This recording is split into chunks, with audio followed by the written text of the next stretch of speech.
Hello and welcome. Today we're going to talk about something that's right at the heart of eating disorder recovery, that feeling of having two totally conflicting voices in your head. It's such a personal battle, and in this explainer, we're going to gently unpack what it means and, importantly, why it happens. Does this sound at all familiar? There's a part of you that is just desperate for freedom, for a normal life, for even a little bit of quiet in your mind.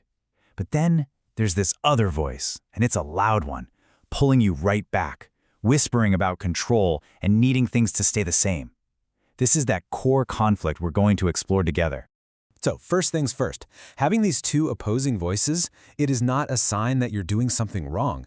Actually, it's a really fundamental part of how an eating disorder works and how it keeps its grip. And let's be absolutely 100% clear on this. If this internal tug-of-war feels real to you, it does not mean you're crazy or weak or that you're not motivated enough. It just means you're a human being dealing with something that is incredibly complex. This feeling is the struggle. Okay, so why does recovery feel like such a constant push and pull? Well, to really get why it's so hard to let go, we kind of have to look at the protective job an eating disorder can often play. I know that might sound strange. How could something so destructive possibly be protective? Well, it's not that it's healthy, of course not, but it often provides something. Maybe a way to cope, or a way to numb emotions that feel way too big, a sense of predictability when the world feels chaotic. And that is exactly why it's so hard to release. And this right here, this really gets to the heart of that internal tug-of-war.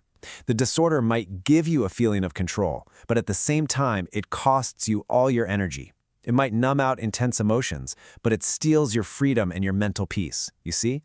Both sides of this are true at the exact same time, and that's the conflict.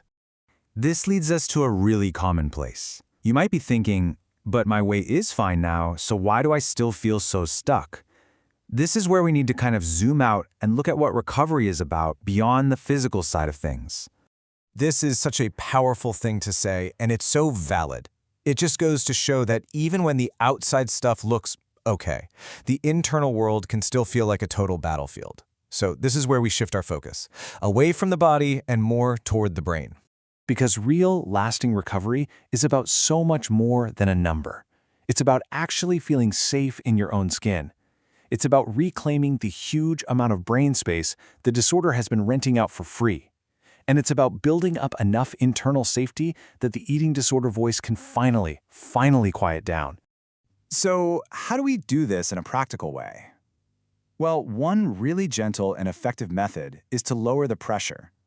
We can start treating recovery not as this series of scary, permanent decisions, but more like a series of small, safe experiments. I mean, that's kind of a relief to hear, isn't it? The idea isn't that you have to make some massive, life-altering decision today for forever. Instead, you can just approach change by gathering a little bit of information, one small, safe step at a time.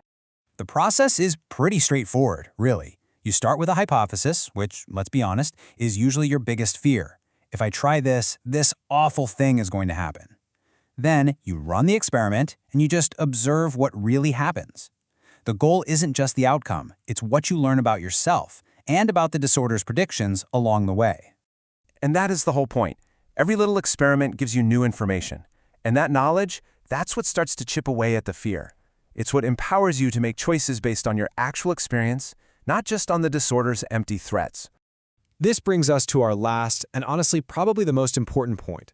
All of this work is built on the idea that you have autonomy. You are in control of your own journey. Therapy should never ever feel like it's forcing you to do something you're not ready for. You are always the one who makes the choices. But a true choice, a real one, can only happen when you dare to look at all the information, even the parts that feel really scary. So let's end with just a few gentle questions. You don't need a perfect answer right now, just think about it. If nothing changes, where will you be in a year? Now let's think beyond the eating disorder for a second. What do you truly hope for in your life? Maybe more connection with people, more travel, more creativity, more peace? Connecting recovery to these bigger life goals can be so motivating. And finally, just be honest with yourself. If you continue with recovery, what are you most afraid of? Naming that fear is so important because it often points directly to what you value the most, the very thing the disorder has been trying to protect. And that brings us full circle. Feeling ambivalent, feeling torn between those two voices, it doesn't mean you don't want to recover. It means this whole process is touching on something that is deeply, deeply important to you. And that right there is exactly what makes this work so valuable and what makes you so brave for doing it.